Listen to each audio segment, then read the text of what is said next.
Segunda com Papo de Primeira. Sejam bem-vindos ao Segunda com Papo de Primeira, uma realização da Coordenação Estadual da Fundação João Mangabeira no Espírito Santo.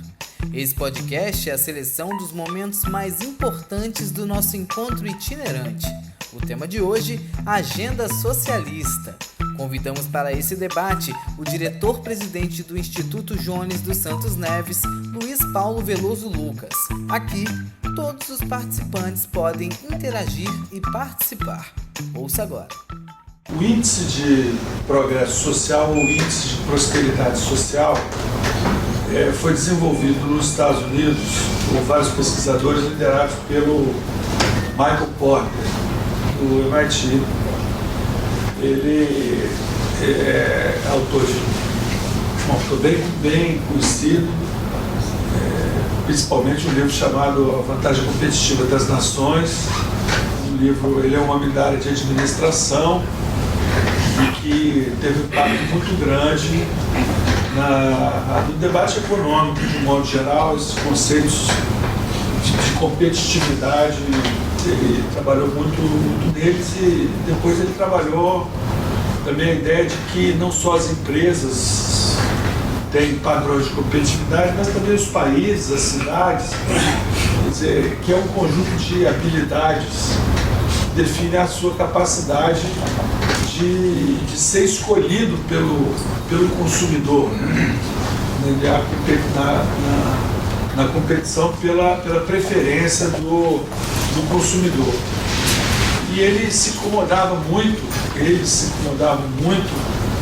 com a ideia de medir o sucesso e o progresso ou a prosperidade dos países, das cidades, dos estados, das localidades, pelo PIB, né? Pelo PIB, Produto Interno Bruto. É um indicador contábil que pode ser medido pelo lado da oferta e pelo lado da demanda, que na tradição era o que se costumava medir, né, o desenvolvimento ou o progresso de um determinado lugar pelo PIB. Antes do Potter vir com o IPS, já havia a ONU, principalmente depois da Rio 92, desenvolveu e difundiu o IDH, o Índice de Desenvolvimento Humano, né? Foi mais ou menos concomitante na mesma época, né? E a discussão toda sobre sustentabilidade, ela mostrou também a necessidade de que você medisse progresso econômico, mas também medisse progresso social e progresso ambiental. A ideia das questões sociais e ambientais serem medidas também. Mas havia um pouco a ideia de que o desenvolvimento social ou o desenvolvimento ambiental seriam concorrentes do desenvolvimento econômico.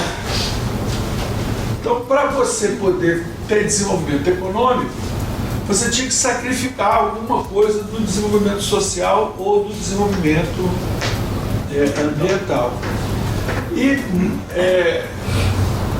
depois, essas coisas evoluíram numa direção em que hoje não se considera que nenhum desenvolvimento econômico seja concorrente ou competidor do desenvolvimento social ou do desenvolvimento ambiental. Na verdade, toda a ideia de economia verde, economia criativa, é uma ideia de que a gente chegará ao progresso, à prosperidade e ao próprio crescimento econômico, buscando também o desenvolvimento social e o aproveitamento das oportunidades ambientais.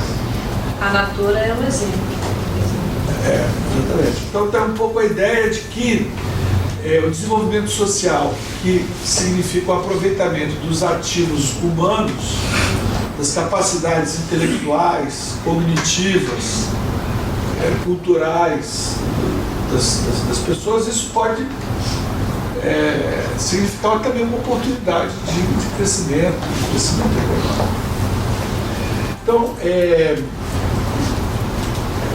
Qual o problema do IDH? Quer dizer, qual é a questão? A primeira questão é que nós precisamos de criar esses indicadores a tempo de tomar decisão política. Não adianta nada a gente criar um indicador que a gente só vai ter ele de 2 em 2 anos. O 100 a gente faz 10 em 10 anos.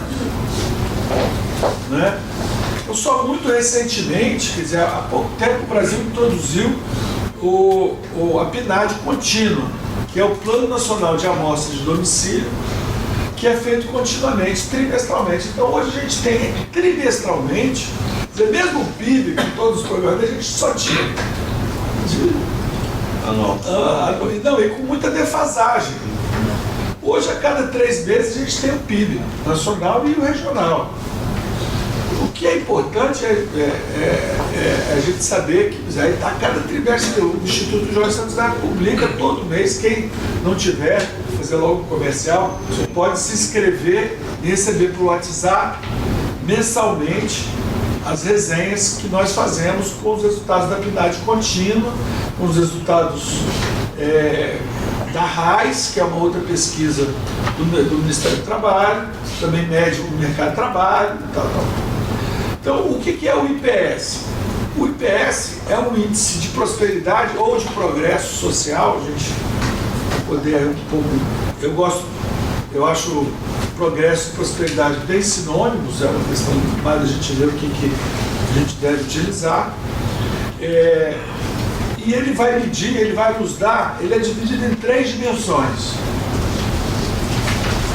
A primeira dimensão são as necessidades humanas básicas. A segunda dimensão são os fundamentos do bem-estar. E a terceira dimensão são as oportunidades. Então, se vocês forem ver onde o IPS foi desenvolvido, ele está em quase 200 países. Ele permite comparações e tudo mais, mas principalmente ele permite que líderes públicos e privados possam medir o que está acontecendo e a evolução para tomarem suas decisões sobre o que precisa fazer, sobre o que está precisando fazer para aquele lugar se desenvolver. Então, ele é uma ideia de que ele não é um índice, não é uma coisa neutra, abstrata, dos estudiosos, não. Ele é um instrumento político da pactuação da sociedade. Por isso que ele está sendo desenvolvido, está sendo proposto no contexto da implantação dos conselhos de desenvolvimento das micro-regiões. Está aqui o Leandro, nosso colega lá das SEDES, que está sendo coordenado pelas SEDES, onde o Instituto Jorge e a Secretaria de Ciência e Tecnologia fazem assessoria técnica desses conselhos. Esses conselhos vão se debruçar sobre a realidade das 10 micro-regiões, a realidade medida com indicadores, né, com achismo, né, eu acho que está precisando aqui disso, está precisando daquilo.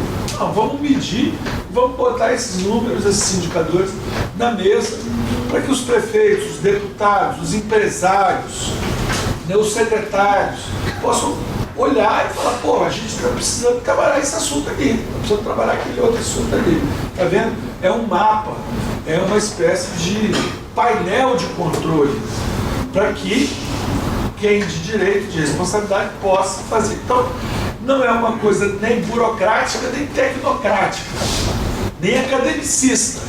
É uma coisa aplicada à vida prática mesmo, certo?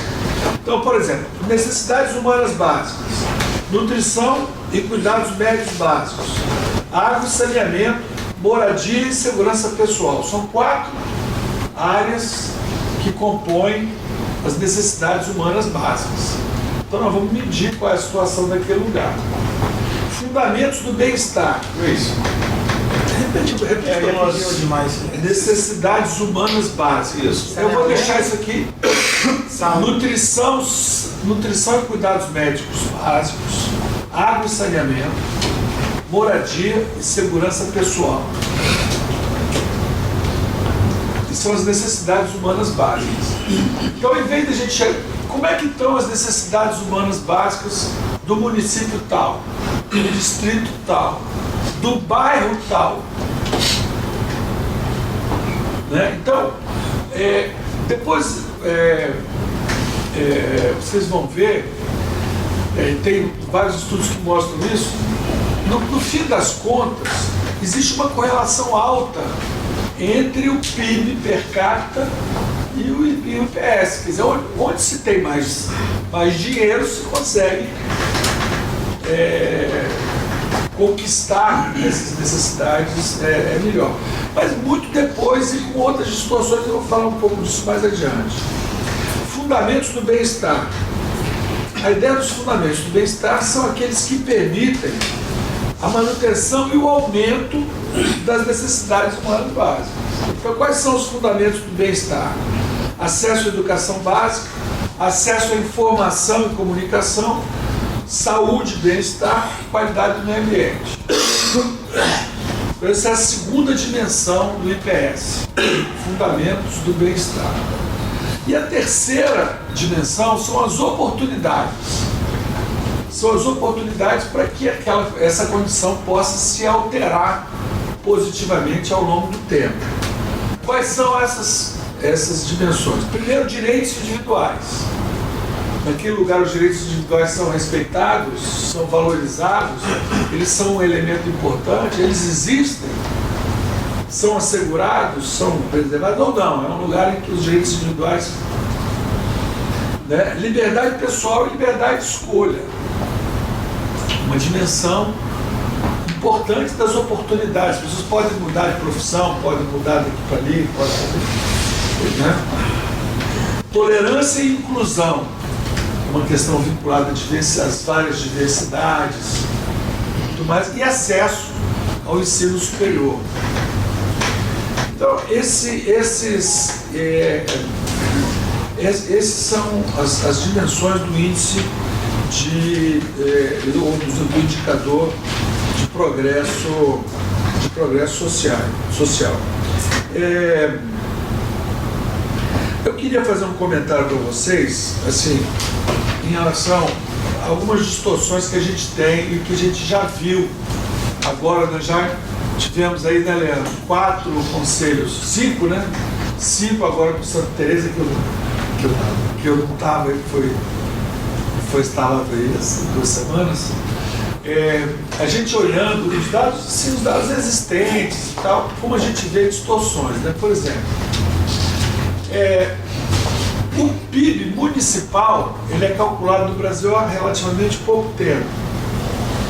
O PIB dos países, quanto mais agregado, mais o PIB ele tem capacidade realmente de refletir uma agregação de valor, um enriquecimento da economia. Quanto mais desagregado, mais imperfeito é essa medida, né?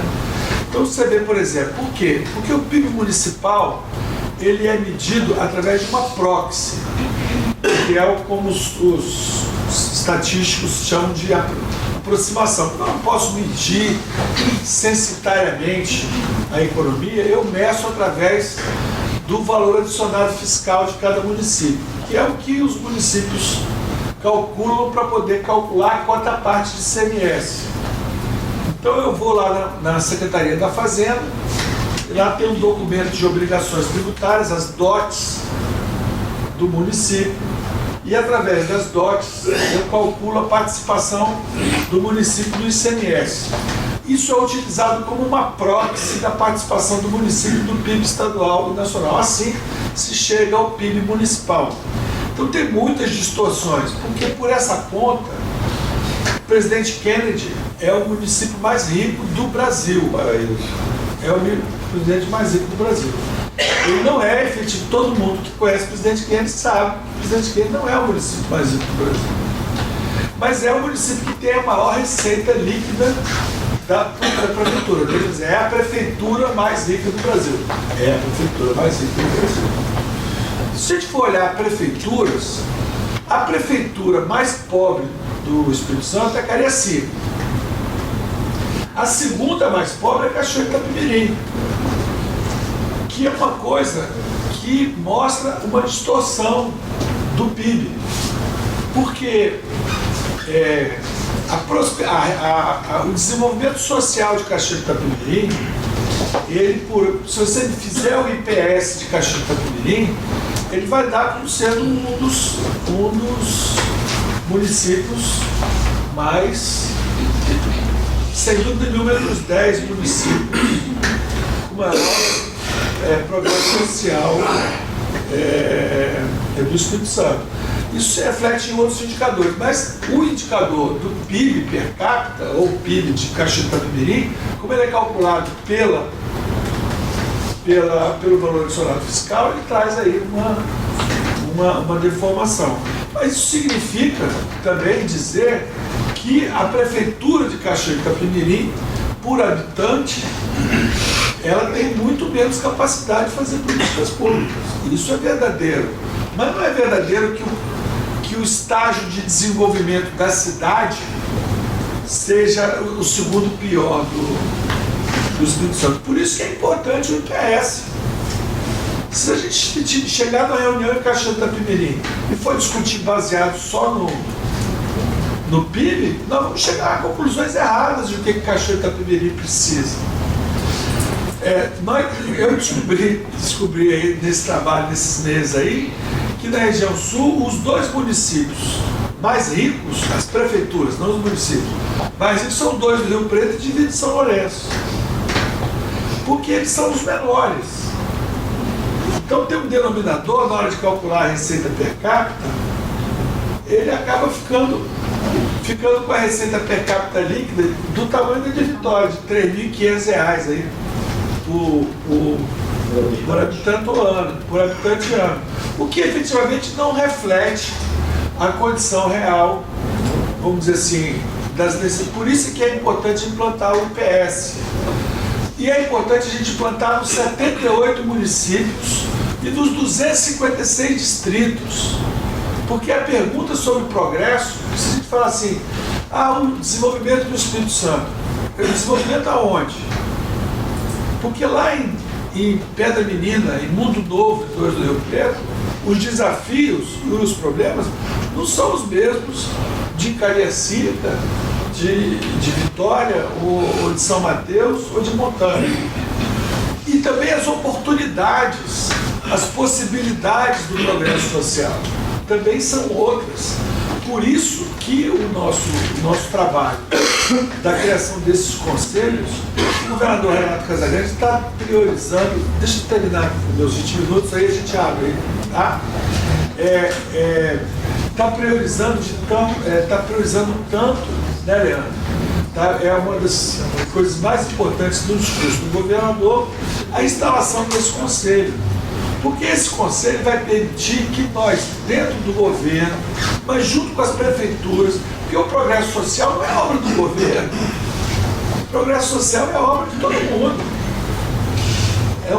É uma convergência de ações das prefeituras, do governo do estado, mas também da iniciativa privada, dos empreendedores, dos empresários.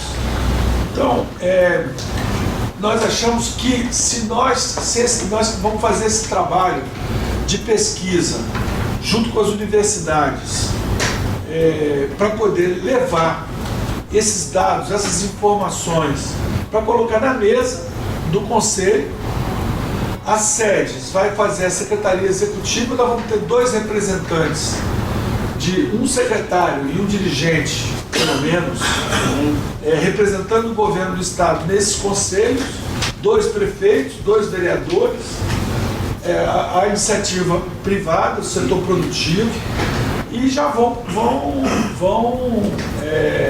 ter uma agenda, eles vão poder criar grupos de trabalho, eles vão ter uma dinâmica própria, vão ter um site para todo mundo poder e tal. E nós vamos fazer uma pesquisa coordenada pelo Instituto Jones, com recursos da FAPES e pesquisadores para irem a campo melhorar a qualidade das informações que a gente tem hoje sobre a realidade local.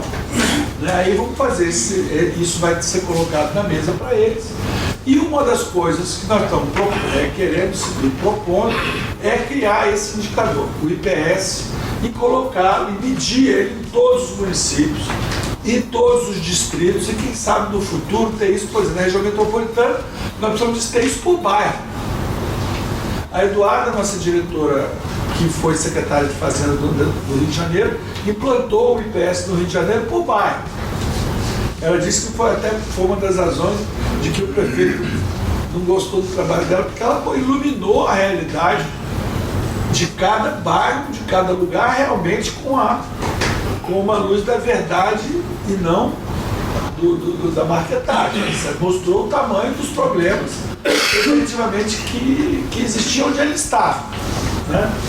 Então eu acho que a gente tem que fazer esse trabalho, é um trabalho inédito, é um trabalho inovador, mas não é nós não estamos inventando a roda, é uma coisa que tem referências internacionais muito robustas, ninguém vai dizer que a gente está aqui fazendo não é porra louquice, entendeu? É uma coisa e que vai depender também da aderência dos municípios. Quer dizer, nós não vamos pedir isso de Vitória, daqui do Instituto. Isso vai ter que ser feito lá em loco, certo? Vai depender lá nos conselhos da gente ter o apoio e a aderência de todo mundo, e isso virá a gente, dentro de algum tempo, poder medir e ver quem é que está melhorando, aonde, quem são os benchmark nossos, quem são os melhores que podem dar exemplo para os outros. E aí eu acho que nós qualificamos as escolhas, né, quando for fazer orçamento público. Quer dizer, esse indicador ajuda a iluminar, né, melhora a qualidade. A cabeça dela não faz isso aqui porque foi pedido pelo aliado político.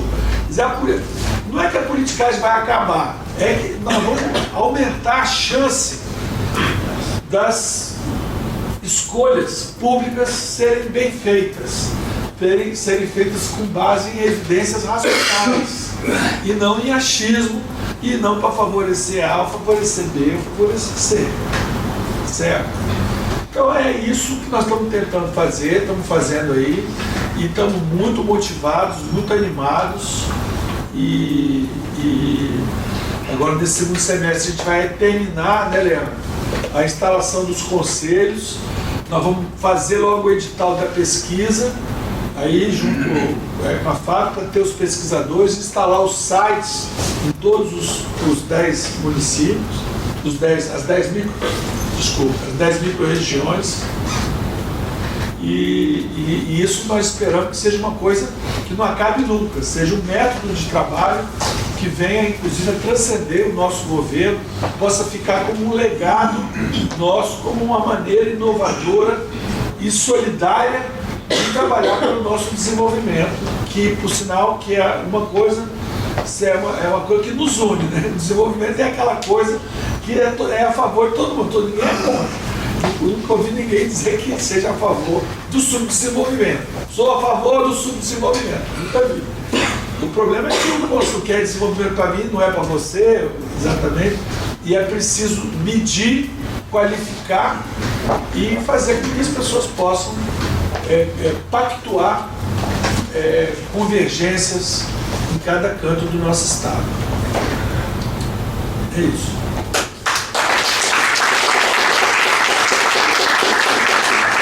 Falou sobre os conselhos. Esses conselhos já estão sendo formados.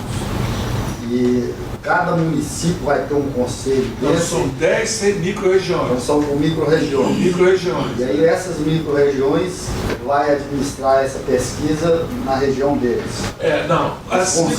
Esses conselhos vão trabalhar com a realidade local toda. Naquela região. Essas pesquisas vão ser entregues para subsidiar o trabalho dos conselhos. Mas eles não precisam, não vão ficar esperando ela ficar pronta, não. Eles vão já começar a trabalhar desde já. Eu estou querendo chegar no ponto, você citou, por exemplo, que vai fazer parte desse conselho, representante do governo, vereadores. E aí, por exemplo, são 10 regiões. Cada região tem região dessa que vai abranger 10, 6, 7 municípios, 5 municípios, 10 municípios. Em torno de 10, né? E aí vai ter, cada município vai ter um representante nesse conselho, ou o conselho vai escolher, por exemplo, 2 vereadores dos 10 municípios?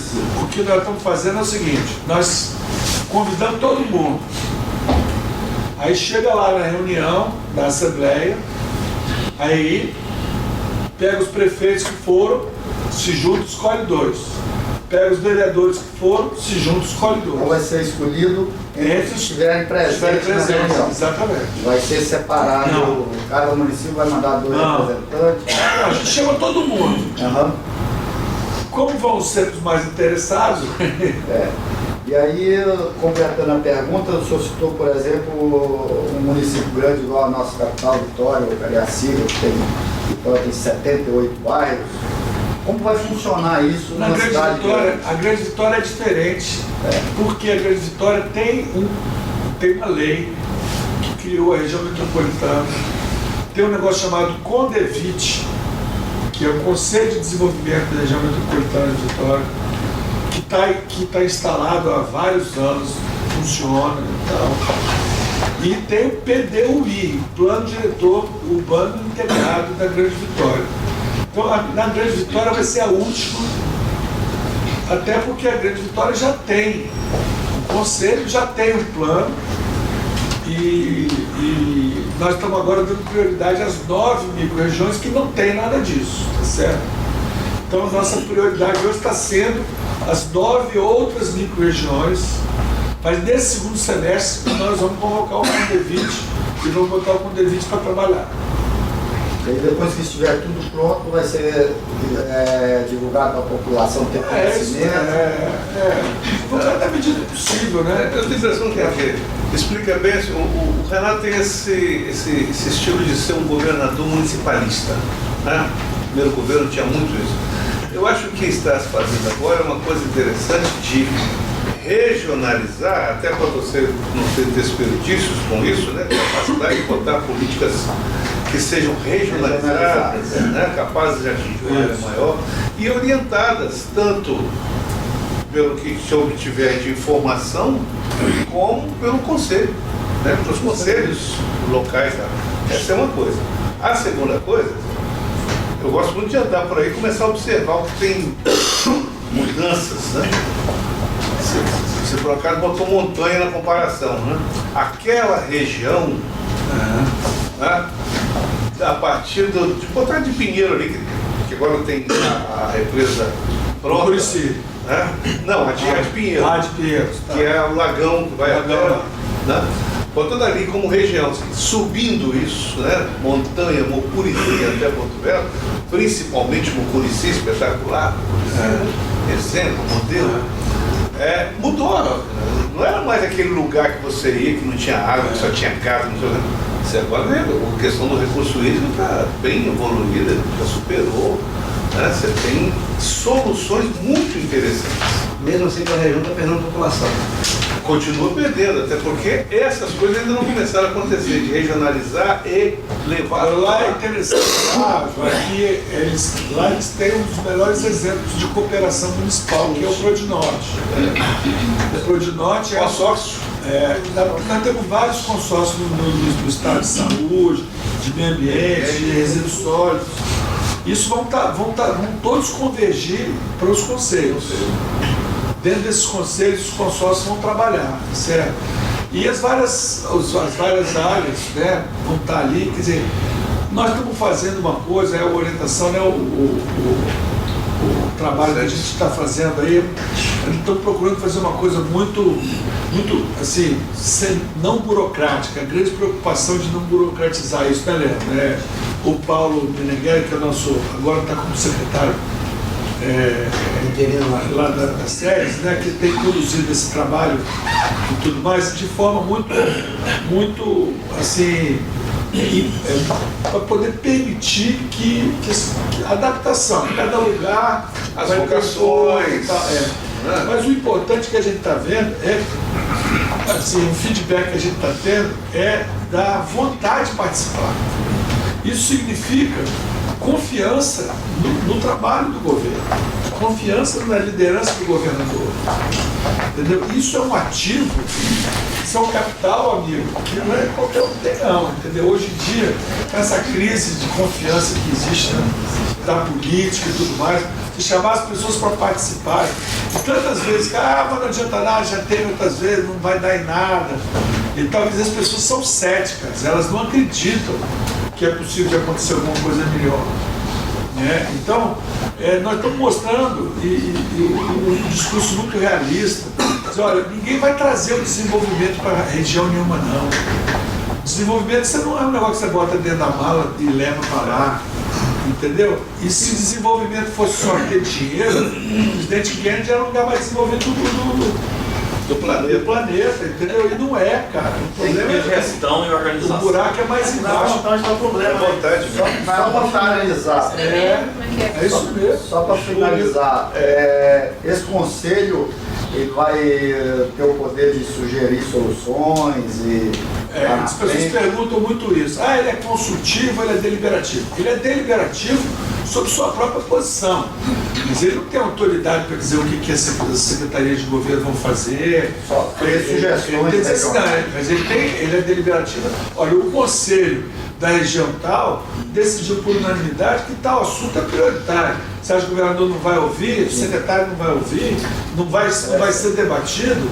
Claro, ele vai ter um peso extraordinário. As pessoas estão entendendo isso. Tá certo? Quer dizer, isso também a gente vai obrigar e dizer, mas o deputado não fala do prefeito, que são inimigos, não sei o quê. Esse tipo de coisa que a gente espera também que não vai existir. Porque ano que vem tem eleição municipal, então ninguém vai fazer nada, não vai poder trabalhar porque vai beneficiar um, vai beneficiar outro. Não, peraí, nós estamos trabalhando pelo interesse da população. Isso aí vai ter que estar todo mundo sentado ali, não interessa que tem inimizade política, que tem não sei o quê. Júlio?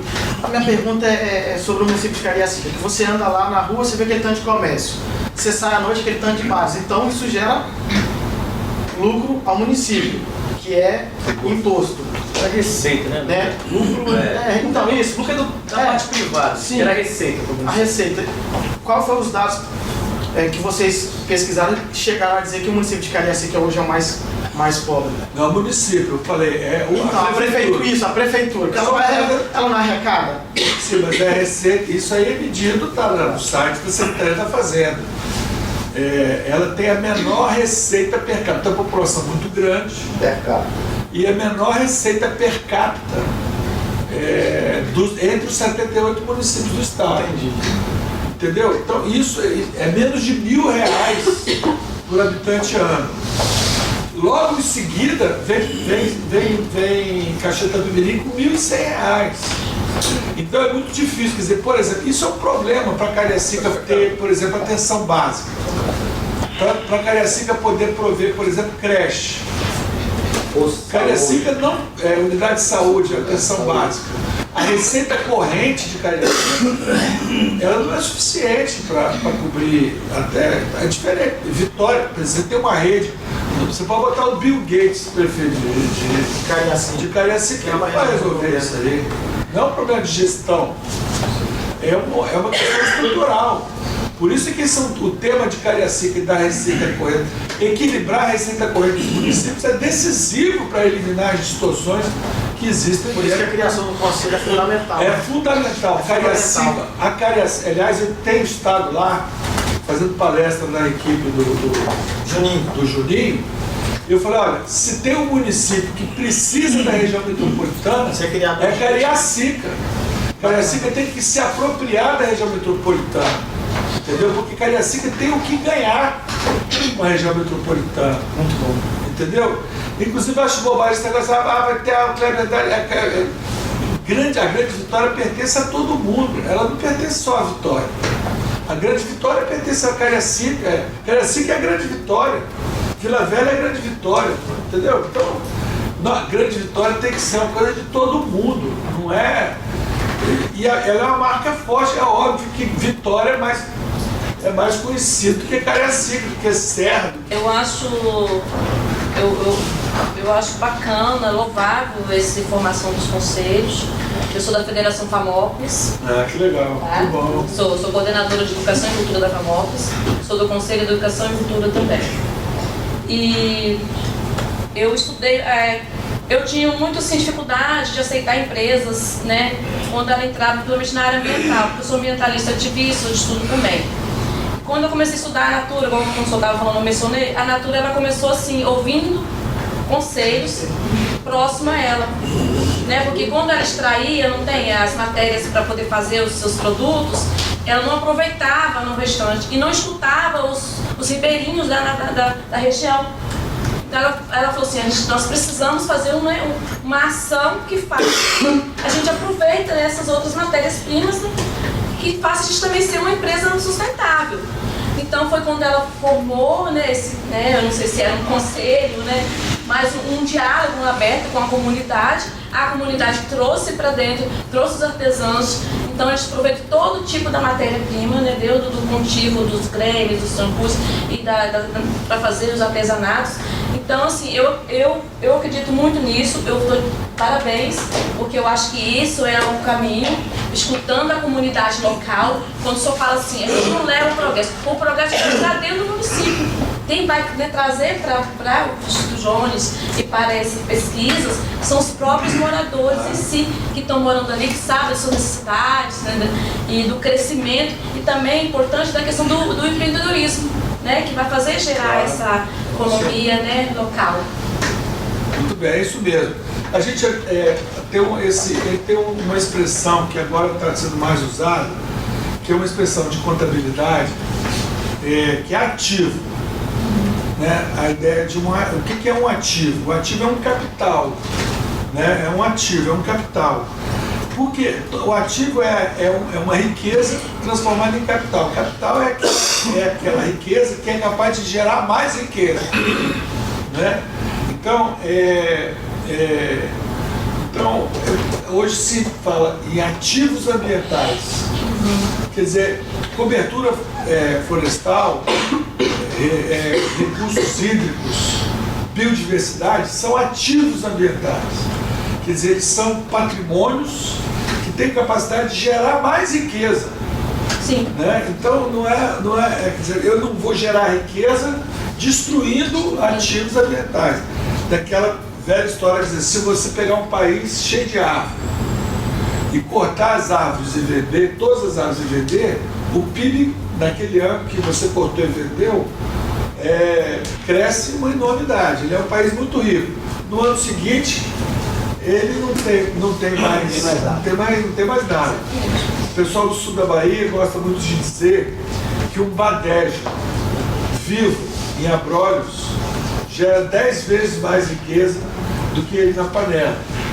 Porque ele vivo, os turistas vão lá fotografar, então o parcel de abrolhos, ele gera negócio, tem lá o restaurante. Quer dizer, então é um pouco essa ideia do ativo ambiental, dos parques. As baleias aí, né? Olha o que está acontecendo hoje com a visitação das baleias. Os nossos parques, né? Os parques, por sinal a Natura tem uma ONG que se chama Semente,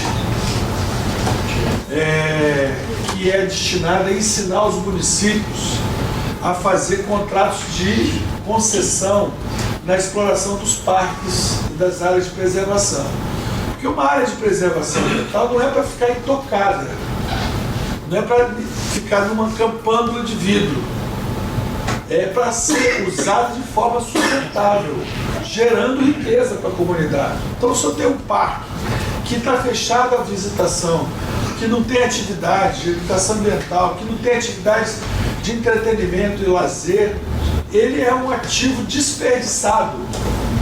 Aliás, nós temos aqui no Espírito Santo inúmeros ativos desperdiçados, porque eles não estão gerando riqueza, que podiam estar gerando. Riqueza entendido como prosperidade, como progresso social, né? Então, hoje eu estava conversando com os vereadores de Vitória aqui sobre o Parque da Fonte Grande. O Parque da Fonte Grande é o maior ativo ambiental da cidade de Vitória. Quando eu era prefeito, eu fiz uma pesquisa, menos de 10% da cidade conhecia o Parque da Fonte Grande. Aí hoje a gente só vê Parque da Fonte Grande no jornal porque é lugar de bandido se esconder, não sei o que, não sei o que. Então, fala, se eu só fosse vereador, presidente da comissão, eu fazia uma visita ao Parque da Fonte Grande toda semana com escola, com não sei o que, fazia trilha, fazia apresentação musical, para poder a sociedade se apropriar daquilo ali e ter atividade da vida naquilo ali. Porque, e aí botar guias para explicar como é que é. Bom, então isso vai gerar emprego, vai gerar atividade econômica, vai gerar microempresas podem surgir ao longo do parque. Eu estou falando de Fonte Grande, mas o Parque Paulo Vinhas, o Mochuara, o Mestre Álvaro. Aí a gente vai ver, na Grande Vitória tem 15 parques. Até a onça ali. Mestre Alves tem plantação de café lá de 100 anos. Eu conheci minha esposa num restaurante que tinha lá em cima, Tá vendo? que era a Torre, o restaurante da Torre. O tempo do panorâmico. Cuba Em Livre. 1982, eu não sei Ali. por que acabou com aquele passeio lá na Fonte Grande. Lá chamava Torre da Televisão, né? Não, o restaurante da Torre. Falando dessa questão mesmo, os pessoal tem um problema, acho que Você está escrito em seguida, ali está escrito. Não, mas é. Ah, não? Então você depois vai ouvir. assim, essa questão mais. Mariana tá na minha frente. Mariana, desculpa. Nós estamos falando muito questão de história do Espírito Santo, que o capixaba não sabe sua história, que pode ser explorada. É um ativo histórico-cultural. Nós temos São Mateus, as mais áreas do país, né? E essa história agora bacana do Paranacular, do parque, acho que deve voltar, né? Claro. Sem precisar. Ótimo. Mariana. Massu. Esse tipo de levantamento que o Instituto quer fazer, ele acaba demonstrando aqui, essas incongruências que você falou, que a riqueza ela não se mede pela arrecadação, né? Justamente é isso que aparece. Então, minha pergunta é da seguinte forma: as prefeituras elas precisam aceitar, porque muitas vezes elas podem ser desnudadas, elas podem ficar nuas na frente da população, mostrar, olha, eu tenho uma arrecadação X, mas com esse dinheiro eu não consigo fazer a mesma coisa que Y, que ganha muito menos e faz muito mais. Então é deixar o rei nu e deixar ele exposto. Então minha pergunta é, será que isso vai ser bem-vindo por todos e precisa ser? Ou se ele não quiser, não, enfim, como é que funciona? Como é que vocês ninguém vai fazer, ninguém vai obrigar ninguém a nada, né? Mas você vê o seguinte, esse é o problema da transparência. Essa palavra transparência virou moda também, todo mundo você vê. Quando nós chegamos no governo, o Espírito Santo já tinha sido primeiro, a transparência caiu no governo passado para 14º. Quer dizer, não tinha ninguém muito preocupado em ser transparente. Ser transparente fica nu, né? Fica nu. Transparência, que se chama de controle social. Eu acho que quanto mais transparência, mais controle social, melhor. Sim, mas... Porque eu acho que isso protege o bom gestor. Protege o bom gestor. Ele vai desnudar o mau gestor. Mas isso... Que está querendo esconder a realidade, né? Eu acho que o bom gestor ele deve mostrar a realidade para todo mundo, inclusive para as pessoas compreenderem as escolhas que ele vai ser obrigado a fazer. Entendeu? Por exemplo, vou dar um exemplo aqui, não estou defendendo isso aqui não, tá certo? Mas até o nosso companheiro de Cariacica não está ali, mas por exemplo, se eu sou prefeito de uma cidade que tem menos de R$ 1.500 de receita per capita por ano, eu não posso oferecer um serviço gratuito que eu não tenho condição de sustentar, mesmo que seja minha obrigação constitucional. É preferível, olha só, quando a Vitória tem a melhor rede de ensino infantil do Brasil, há mais de 20 anos, começou no governo Vitor Boas, medido pela Fundação Orsi e tal. O Cariacica não tem nenhuma condição de implantar um sistema desse. Então o prefeito tem que chegar e dizer assim, olha, eu não tenho condição de implantar a minha rede, eu vou montar uma rede aqui, mas ela vai ser uma rede diferente. Ela não tem condição de fazer uma pré-escola como a Vitória tem. Mas eu vou fazer uma pré-escola aqui, vou fazer um ensino infantil aqui.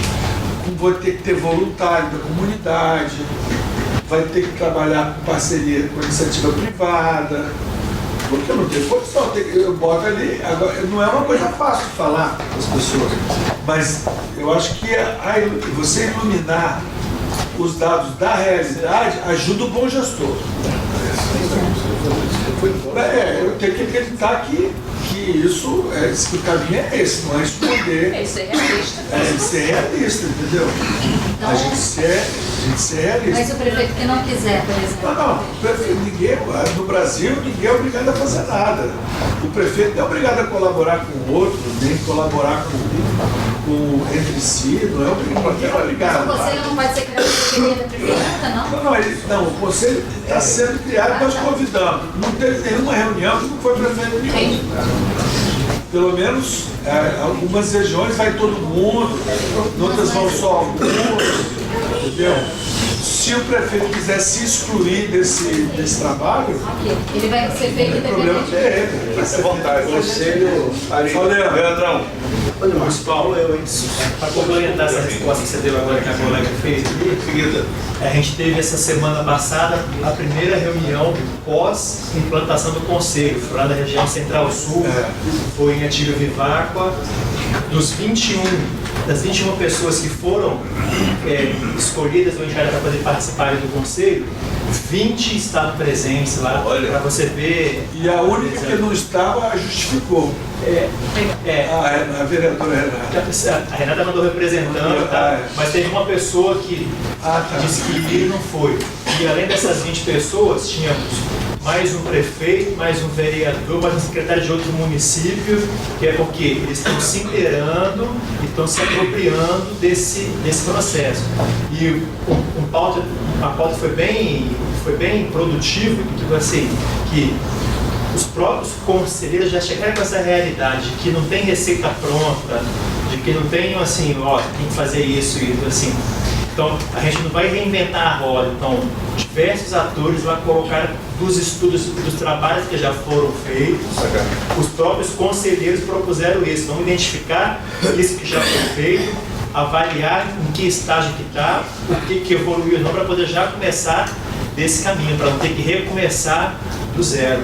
E um outro colega lá, uma colega lá colocou a questão dos objetivos do desenvolvimento social sustentável, né, que eles deveriam ser levados em consideração. Então, assim, está totalmente atrelado com a proposta. Ele está falando, foi o primeiro conselho instalado, foi de Cachoeiro, que tem a Tibivaca.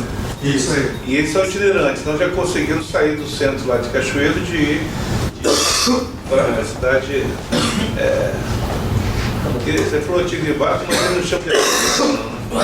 Deixa eu ver. Como é que chamam lá? Rasgapão. Marapé. Eles chamam de rasgapão também, né? Marapé.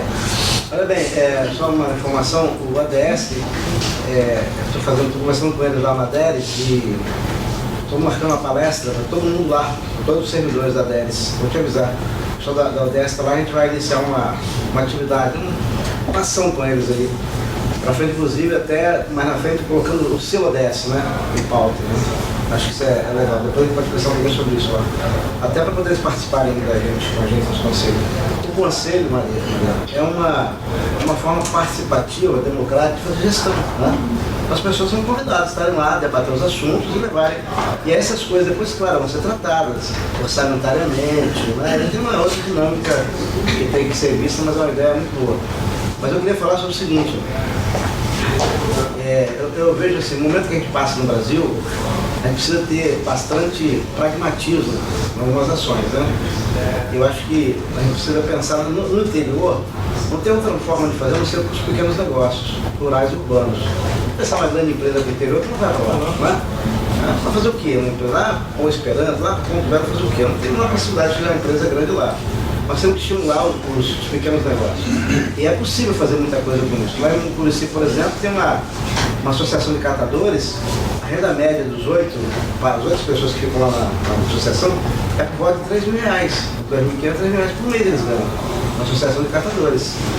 E além de no final do ano, ainda cada um levar para casa, no mínimo R$12.000. Todos trabalhando levam no mínimo R$12.000 para casa, quando fosse o 13º, vendendo vassoura, vendendo adubo. Então tem muitas formas de fazer empreendedorismo. Mas aí, o mais importante, Bruno Paulo, é que a gente consiga discutir tudo isso e tal, mas a gente começar a pensar uma estimulação, um ambiente favorável para as pessoas poderem vender as suas coisas. Ou produto ou serviço, porque isso, na verdade, nós estamos precisando muito disso agora. As pessoas, para ter dignidade, precisam de dinheiro no final do mês. E aí nós temos que criar esses ambientes propícios, como negócios rurais, como o turismo, né? Enfim. Então a gente tem que tomar, assim, os debates têm que ser feitos nessa linha, nesse foco, entendeu? Não a gente fica debatendo por debater, criando estruturas que não vão dar em nada, porque não se pensa dessa maneira. Então, assim, estou levantando essa temática, é importante que a gente pense nisso. E mesmo esses fóruns, né, tem que ter essa dinâmica, de ter esse pensamento, evidentemente, acatando a questão do desenvolvimento sustentável, os seus 3 pilares, né, criação de trabalho e renda, questão fiscal, questão econômica, proteção ambiental, que não é só ambiente e natureza, nossas cidades, os nossos municípios, as suas cidades estão ficando cada vez pior, né? Tem cidades muito ruins para se morar também, com a mobilidade urbana, então uma série de contextos, mas acho que o importante, se a gente focar que os pequenos negócios são aqueles ambientes que geram o primeiro emprego, que dão emprego aos velhinhos como eu, entendeu? Não morre, né? Que a gente já está chegando na idade do... Então, esses são esses ambientes, além de que nesses ambientes do interior só tem pequeno negócio, 99,99% são pequenos negócios. Economia solidária, né? Artesanato, cooperativas, associações, MEIs, né? Agricultura rural, agroindústria, microempresa, nem todas as empresas às vezes tem nesses lugares, porque microempresa vai até 480 mil reais de faturamento ano, a pequena vai até 4 milhões e 800 mil reais ano.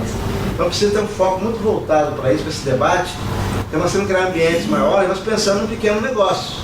Senão a gente vai conversar e não vai gerar renda, e aí não vai acontecer nada no município.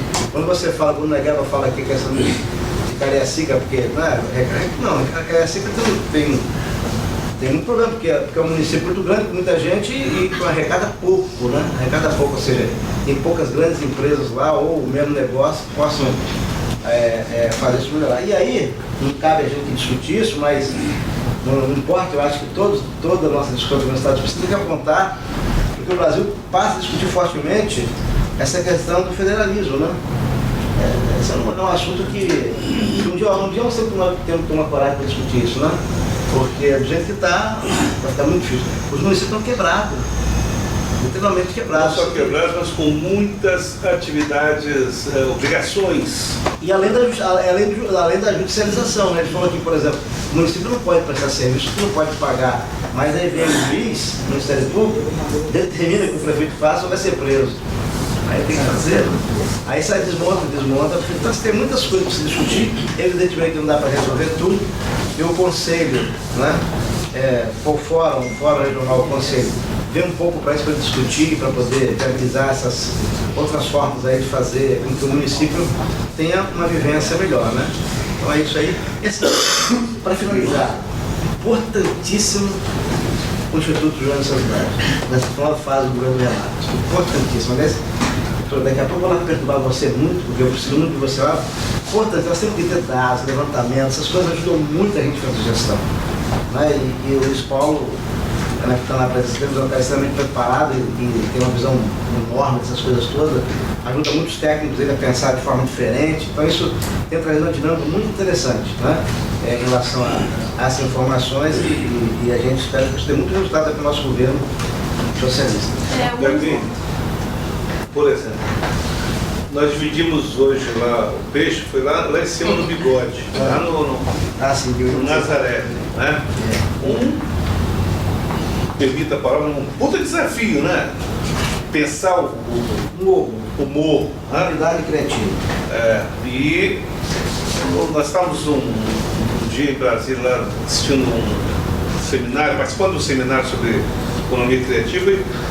Eram 2 dias, nós voltamos de lá realmente com um monte de coisas na cabeça, né?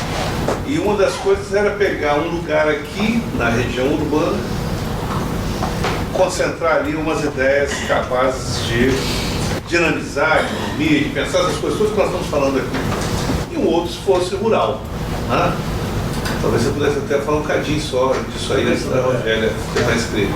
Bem rapidamente, a gente desenvolveu lá na DES 2 programas, com vários projetos presos nele. Né? Já tem um programa chamado Novo Mercado. E no Novo Mercado nós temos dois projetos interessantes.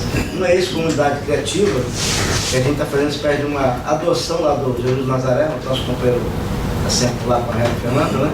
E a gente quer criar lá Ela é um modelo de desenvolvimento local, vamos chamar assim, né? Com base na economia criativa. Então nós vamos fazer lá coisas voltadas para o artesanato, para a formação, para a cidade de lixo, turismo, basicamente em turismo, né? Hoje, inclusive, o nosso tema era esse. A Cezanne foi lá para ver isso. Os coletivos sociais, música, dança, né? Enfim, bastante. Esse é um modelo. Outro modelo que nós estamos chamando de Cidade do Amanhã, é lá em Santa Leopoldina. Nós também estamos adotando Santa Leopoldina para criar um modelo de desenvolvimento municipal, social e econômico numa comunidade daquele tipo, com muita dificuldade, mas com uma imensa em Santa Leopoldina. É um município de maior multiculturalidade que nós temos no estado, lugares belíssimos e que não consegue explorar, não consegue se desenvolver. Então, são dois projetos que acredito dentro de 1 ano e meio, 2 anos, vamos estar com o orçamento já escrito, e vai, como você está falando, eu vou correr lá, porque lá vai ser fundamental, para que a gente depois transforme isso, quem sabe. Coisa séria do Instituto é no modelo Jesus Nazaré. Exatamente, a gente cria esse modelo lá. Roger. Então, eu sou do município de Serra, que, diz de passagem, é um município que desenvolveu muito, né? Não puxando para o meu lado, tem uns serranos aqui que eu estou vendo. Estamos aqui. Então, assim, a questão foi trabalhado, eu vejo isso, a questão do imposto do município, que é né, as construtoras foram para lá fazer, né, o imposto, né, do município, né, sobre essas construções, enfim. E a gente tem uma zona rural, né, que deveria, no caso, incluir aí no meio, que eu acho importante, sabe, senhor Gilmar, entendeu, né? A gente... 2/3 do território são... Né, que são áreas né, de economia rural, que deveriam ser mais divulgadas, né? Então, assim, Cariacica, eu vejo a Cariacica, igual o senhor Luiz Paulo falou, com dificuldade. A questão também eu vejo na forma do saneamento ambiental, né? É um grande problema, né, enorme. E eu vejo assim que, eu falo pelo meu município, né? A gente vê que muitos procuram serra, não estou puxando não, né? Mas talvez também se procurasse nessas áreas, né? Fosse, né? Porque tem local para fazer essas moradias também. Então isso eu acho que é muito também do município também trabalhar. Não sei, é um desafio aí para poder desenvolver.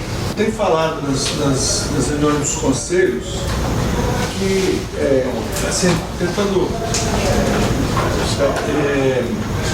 trabalhar um pouco o imaginário das pessoas, do que seja progresso social, do que seja prosperidade social. Eu sei que no imaginário das pessoas tem uma visão industrialista de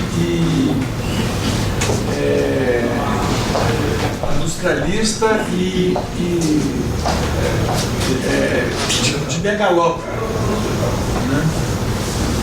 As pessoas, até o Gavinho não está aqui, ele fala sobre a questão das pequenas empresas e pequenas localidades.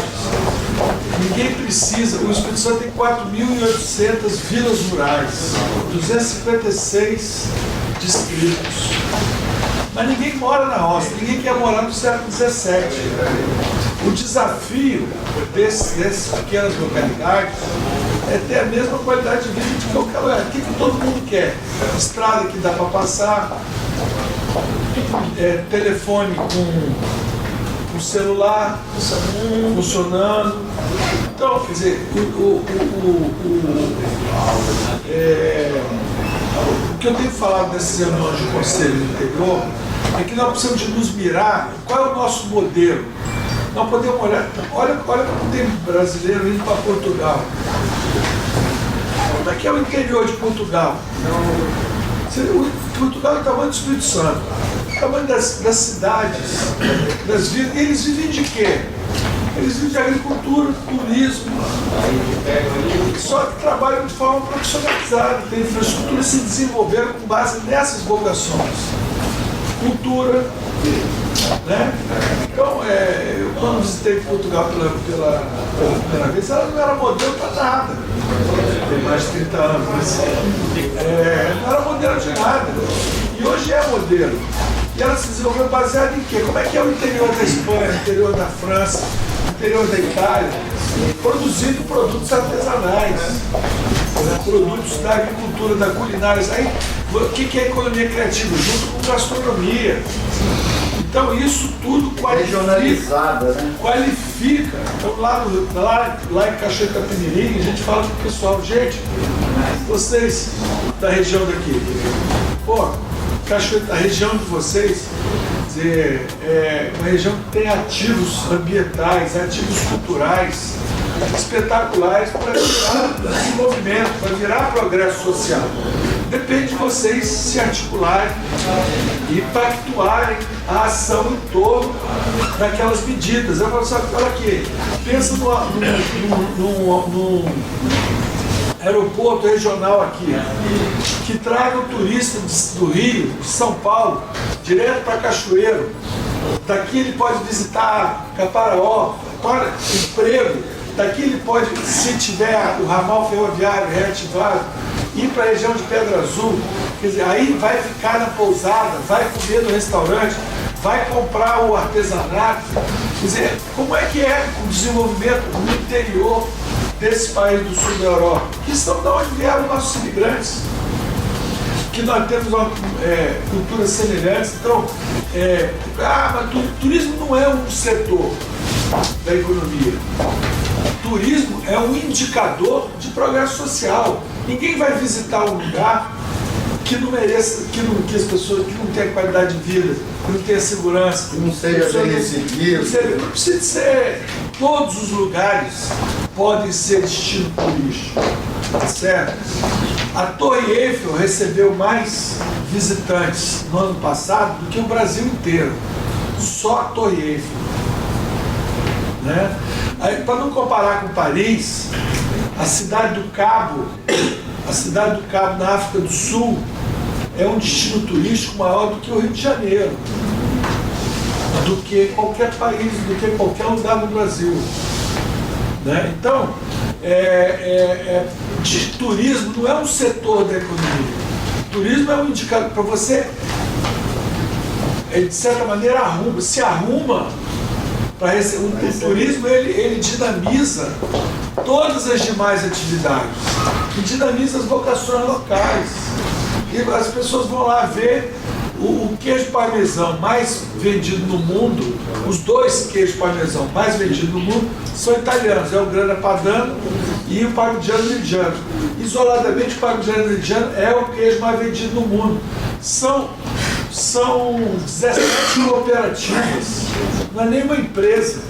As pessoas vão a Parma, vão a Reggio Emília para comer o queijo parmesão. Estava no jornal do Globo de hoje que a região de Teresópolis e Friburgo está se especializando em lingerie e moda íntima feminina. Eles querem ser a capital brasileira da moda íntima, vão fazer isso. Né? Quando teve uns anos atrás, no governo do Albuino, o Estado do Espírito Santo fez um acordo de cooperação com o Estado de Oita, no Japão. Lá eles têm um programa chamado Cada Vila um Produto. Cada Vila um Produto. Naquela época a gente tentou ver se fazia aqui no Espírito Santo também e tal, começou. Mas não é só um produto, é um produto local, a dinâmica da economia. E a economia verde, a economia criativa, ela faz o desenvolvimento acontecer e o progresso acontecer em cada lugar que sabe aproveitar suas vocações, as suas potencialidades. Na hora que você para de esperar que alguém traga o desenvolvimento e o progresso para você de lá. Não, depende de mim. O que eu tenho, o que eu quero mostrar? O que eu tenho de melhor? Como é que eu vou fazer isso funcionar? Né? Então, essas são as perguntas que a gente precisa, e nós não vamos responder isso daqui, não é a Secretaria de Turismo, não é o secretário que vai fazer. É lá as pessoas de lá que vão ter que debater e compreender o que é o aproveitamento das suas realidades. E aí os indicadores vão ajudar as pessoas a percorrer esse caminho. E também o progresso, a prosperidade, não vão acontecer da noite para o dia. Elas vão acontecer ao longo de anos de trabalho, contínua, aí você vai olhar para trás e falar assim, poxa, a gente se desenvolveu. Passaram-se 10 anos e hoje a gente mudou. Ninguém aprende a falar uma língua estrangeira sem estudar 4, 5 anos. Né? Então é uma coisa que é com continuidade. Por isso é que precisa de indicador. Para você saber se está caminhando, se está evoluindo, porque é um processo, não é uma canetada. É isso. Eu só queria colocar um detalhezinho, quando o senhor falou aí, não é a Secretaria de Turismo, não é, mas é também. Aí eu gostaria de dar exemplos. Nós temos aqui na Grande Vitória uma área de turismo que é o nosso Correndo da Penha, que é conhecido mundialmente. E hoje turista nenhum que desce no aeroporto de Vitória consegue chegar no Correndo da Penha sem uma indicação turística, que não existe. A nossa paneleira que está ali em Goiabeiras, ninguém consegue chegar lá sozinho. Então cabe também a Secretaria de Turismo fazer um mapa turístico, divulgar uma região turística, também cabe a responsabilidade deles. Deixa eu pular com... Fala, Jorge. Gostei muito do que eu ouvi aqui e queria trazer para o debate um conceito um pouco mais atual do que está rolando no mundo, que é o desenvolvimento tanto econômico, sustentável e social a partir das cidades inteligentes. Né? Saiu uma pesquisa aí que a cidade mais inteligente do mundo conseguiu resolver todos os problemas sociais através da tecnologia, da imersão de tecnologia. Uma coisa que eu não acredito muito, mas é o que dizem. Mas eu queria entender também, até perguntar para o Cris, se esse conceito de cidade inteligente pode ajudar no desenvolvimento social e econômico das cidades do Espírito Santo. Certamente, muito boa a sua intervenção, a sua lembrança em relação aí às cidades inteligentes, né? Eu acho que a tecnologia ela está revolucionando todas as atividades humanas, né? Então, a vida urbana vai se transformar radicalmente. Tem gente que diz que as cidades do futuro, as primeiras cidades do futuro, serão aquelas que não existem ainda. Né? Porque em 20 anos não vai mais existir automóvel particular. Os automóveis serão públicos e não terão motorista. Né? Então as cidades que foram construídas, o automóvel entrou na história da humanidade no início do século XX, lá pelos anos 20 mais ou menos, né? Hoje as cidades do mundo, elas são cidades feitas para o automóvel. Então o que as pessoas dizem é que em 20, 30 anos não vai mais existir. Então já existem projetos de cidades, por exemplo, em que nada mais os usos dos espaços, das edificações, e o transporte vai mudar completamente. Quer dizer, com o trabalho feito em casa, por exemplo, hoje lá no Instituto já tem uma regulamentação para poder funcionar algumas funções do cara trabalhar dentro de casa, né? Fazer teletrabalho. Para que eu vou me deslocar se eu posso fazer eu saio, moro em Barcelona, e pego um ônibus para chegar no Instituto Jones, sentar na frente do computador, ligar a internet, passar o dia inteiro sentado ali na frente do computador, ligar a internet. Porque se eu pagar a conexão dele, ele ficar em casa, pode comer lá, não transportar, vai ser muito mais econômico deixar ele em casa, ele faz trabalho no computador, chega lá.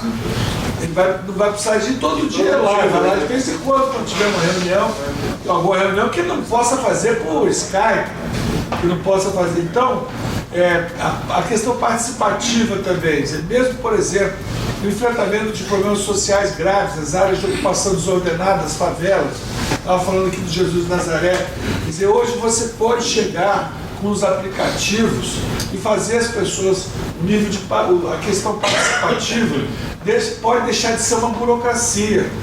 Na cidade de Porto Alegre, o prefeito, eles faziam, o cara que é o atual governador foi o prefeito de Pelotas, ele deu vários exemplos de que ele fazia a Assembleia de Orçamento participativo, mas checava antes pela internet o que as pessoas estavam realmente falando e fazendo, para saber qual é realmente a posição das pessoas, se é só os caras que iam para a reunião do orçamento participativo para manipular, eram os mais mobilizados, mas não era aquilo realmente que as pessoas estavam falando. Isso, assim pode ficar falando que é N coisas, mas o que isso para não falar no 5G, na hora que chegar o 5G, a internet das coisas, o que isso vai transformar violentamente a vida urbana, né? O que o Airbnb já revolucionou, o sistema hoteleiro, né? O Uber. O Uber tem quantos anos, gente, que é uma realidade? E aí está aí agora o Uber Eats, o não sei o quê, e isso transformou completamente a vida urbana e vai transformá-la muito mais. Mas, como toda ferramenta, você tem que estar com a faca e o queijo na mão, não pode meter a faca na mão, né? Quer dizer, é preciso saber usar a ferramenta, né, para poder tirar todo o proveito que ela dispõe. E uma coisa dentro desse relatório que eu vi, que era a cidade, como que a cidade mais desenvolvida do mundo quis implementar, mais inteligente do mundo, quis implementar a política de avanço tecnológico. E uma delas era que os indicadores de performance das prefeituras, caso isso no âmbito estadual, que o repasse financeiro é com base no indicador que a prefeitura e que o próprio estado desenvolvia. Né? Eu queria perguntar se isso é possível de se fazer no Brasil ou não. Não, possível é. O negócio é que essas inovações, elas não acontecem todas de uma vez e nem acontecem no mesmo lugar, né? Então, alguns lugares têm capacidade de andar na frente do que outros, entendeu? E acabam mostrando para os outros um caminho. Como não existe um só caminho, cada um, é importante a gente ficar de olhos bem abertos para experiências bem-sucedidas. Aqui no Espírito Santo a gente tem um bom costume de ver e visitar. Tem boas experiências em Pernambuco, tem boas experiências em Santa Catarina, tem boas experiências no Paraná. Vamos lá visitar para ver. Eu conheci uma cidade na região lá do Ceará, que é hoje uma referência de gestão municipal, chama Lucas do Rio Verde. Inclusive uma cidade pequena, que tem até um time na primeira divisão do Campeonato Nacional, né? Luverdense. Que é o Luverdense, exatamente. Lucas do Rio Verde, Luverdense, né? O Espírito Santo não tem o time na primeira divisão, mas Lucas do Rio Verde tem. Nem na segunda, nem na terceira. Nem na terceira, então vocês verem. E Lucas do Rio Verde tem uma receita per capita inferior a R$3.000. Então, menor do que Dores do Rio Preto, menor do que Divina de São Lourenço, menor do que Vitória. E eu visitei lá a prefeitura, toda informatizada, com um número mínimo de funcionários, mínimo. O município não está emancipado há nem 15 anos. E a referência, se você botar no Google, vão encontrar um monte de coisa, os sites da cidade, como é que as coisas funcionam, a educação pública, a saúde pública, todos os indicadores de qualidade de vida.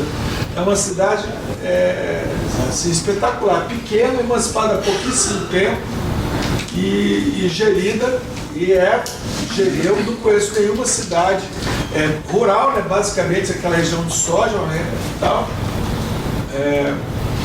mas o poder público se modernizou extraordinariamente naquela cidade, né. Mas, Paulo, os conselhos, né, dentro do que foi colocado, eles vão fazer o diagnóstico da região, né, a aptidão. E após esse diagnóstico, vai acompanhar, analisar e avaliar as atividades, ajudar a formar aquelas pessoas. E uma coisa que me preocupa é o seguinte: hoje Ednei é prefeito lá, então eu faço parte do conselho, né?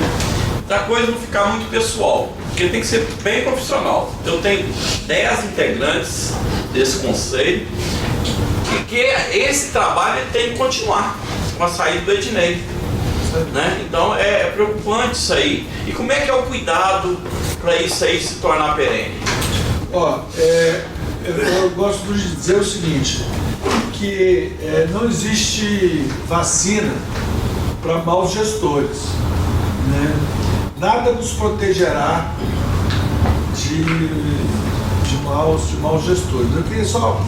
Então, vamos ter que trabalhar para termos bons gestores, que não sejam tão bons, né? Então as eleições, elas precisam caminhar sempre na direção de melhorar a qualidade dos gestores, trocando ou não trocando, mas que o processo eleitoral, eu acredito muito na democracia, eu acho que a transparência e a democracia, no longo prazo, melhora a qualidade dos gestores, mesmo que haja eventualmente retrocessos no curto prazo. Agora, os conselhos, eles não vão fazer o diagnóstico, os conselhos vão se instalar e vão começar a trabalhar. As pesquisas que vão alimentar vão estando sendo feitas paralelamente, tá certo? Mas os conselhos, eles podem criar grupos de trabalho imediatamente.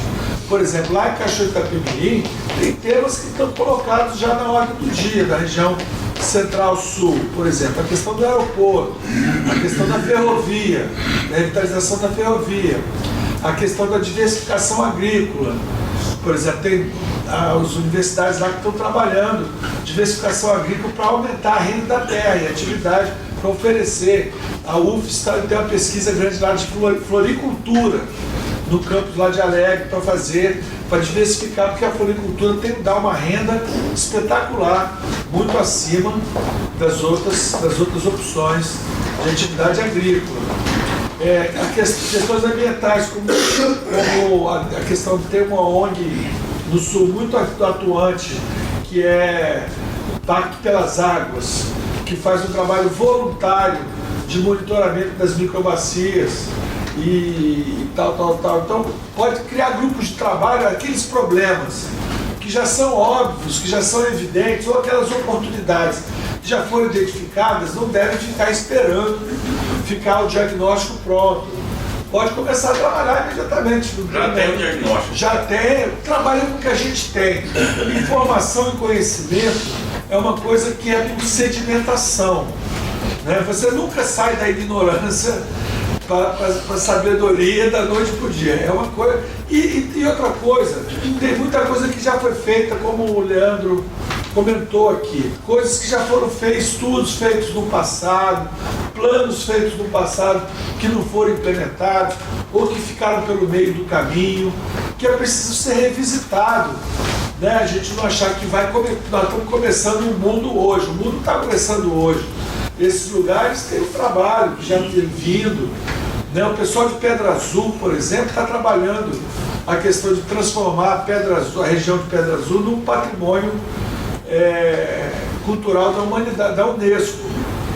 É um projeto espetacular, é um projeto que está aí, já tentaram, aí ofereceram, tiveram apoio, ficou pelo meio do caminho, mas é um projeto bacana pra caramba. Paraty agora conseguiu se transformar no patrimônio da Unesco.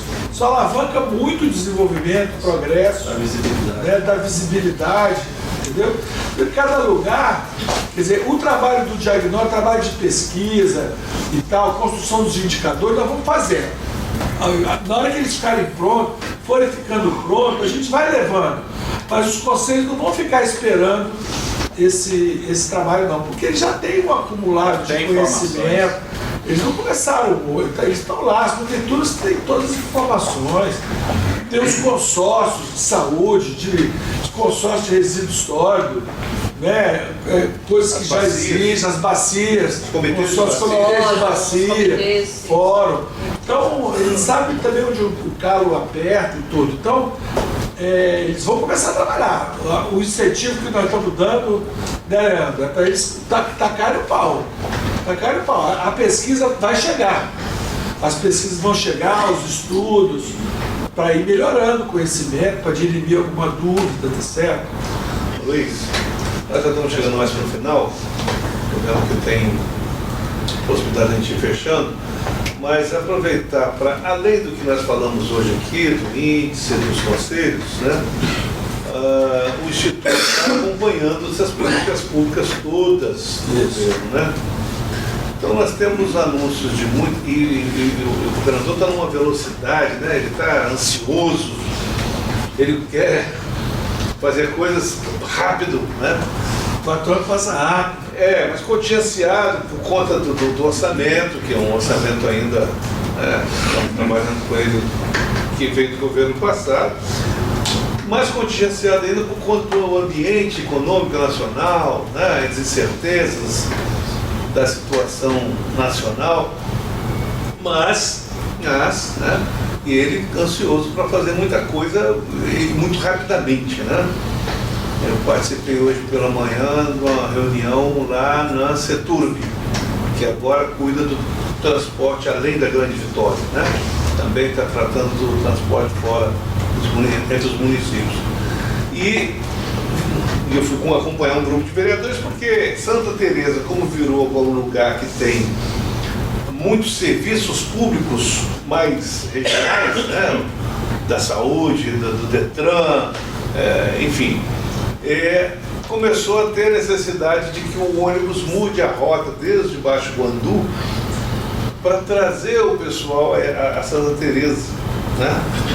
Então, olha quanta coisa que começa a ter Aí o presidente da Central disse, nós precisamos de avançar em pensar num plano estadual de transporte rodoviário, né, para que mude a geografia de fato de algumas coisas que estão fazendo, né? E quanto mais a gente avança com os programas como esse aí, mais a gente tem que ir acompanhando as infraestruturas, né, necessárias. Então eu queria que você aproveitasse aqui um tempinho ainda nosso, desse uma geral de como é que está esse panorama todo das linhas, né, do que nós saímos planejados, né, há mês atrás, né, e como é que está o exercício disso para frente. Olha, eu estou extremamente otimista em relação à nossa administração. Eu acho que a coisa mais importante que a gente tem hoje é o ativo, para usar a expressão que a gente usou aqui hoje, né? Realmente a liderança do governador, a capacidade que ele tem de incutir confiança. Quer dizer, a confiança é a grande moeda. É a grande moeda. Eu não me preocupo com o problema do contingenciamento orçamentário, dos recursos, né? Na verdade, eu acho que o grande capital que o governo, que o governador trabalha é com a confiança das pessoas, né? E com a capacidade de botar as pessoas para trabalharem juntos numa mesma direção, ou numa certa direção. Uma outra coisa é que o progresso, a prosperidade, o desenvolvimento, eles são uma obra que não acaba nunca. É igual quando construir uma casa, quando você, na verdade, resolve um problema, ele ao resolver um, vem outro, e assim as coisas vão. O que é importante é que a gente seja capaz de dar conta da agenda do nosso tempo. Cada tempo, cada circunstância coloca uma agenda para os governantes, para as pessoas. Isso é assim na vida de cada um, na nossa vida, né? Na vida da gente é assim, fala assim, não, se eu tenho 20 anos, estou entrando na universidade, preciso me formar, que ele se tiver formado, e o resto tudo é tudo tranquilo, é tudo resolvido. Aí você se forma, aí tem que trabalhar. Aí, bom, aí você casa, bom, agora tem que, vou ter um filho. Aí, se o filho nascer saudável, tá tudo bem.